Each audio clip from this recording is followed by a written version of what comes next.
И нам нужно понять, что мы языческое царство. В нашем языческом царстве действуют вот эти самые хищнические законы, в которых убивать, воевать, ненавидеть, воровать – это норма жизни.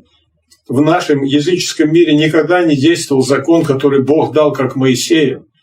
В языческом мире никогда не действовал Бог, который являлся в виде облака, столпа облачного или столпа огненного. И мы здесь фальшивим, когда вот эту историю Израиля на свою собственную историю налагаем и спрашиваем: Господи, где же ты был? Почему так? Нам единственное, что дано, это пойдите и расскажите, Христос говорит, всем людям, кто будет веровать и креститься, будет спасен. И все эти лозунги патриотов, все эти лозунги политиков, все эти прокламации о том, что мы вам построим царство, мы дадим вам счастье, это ложь.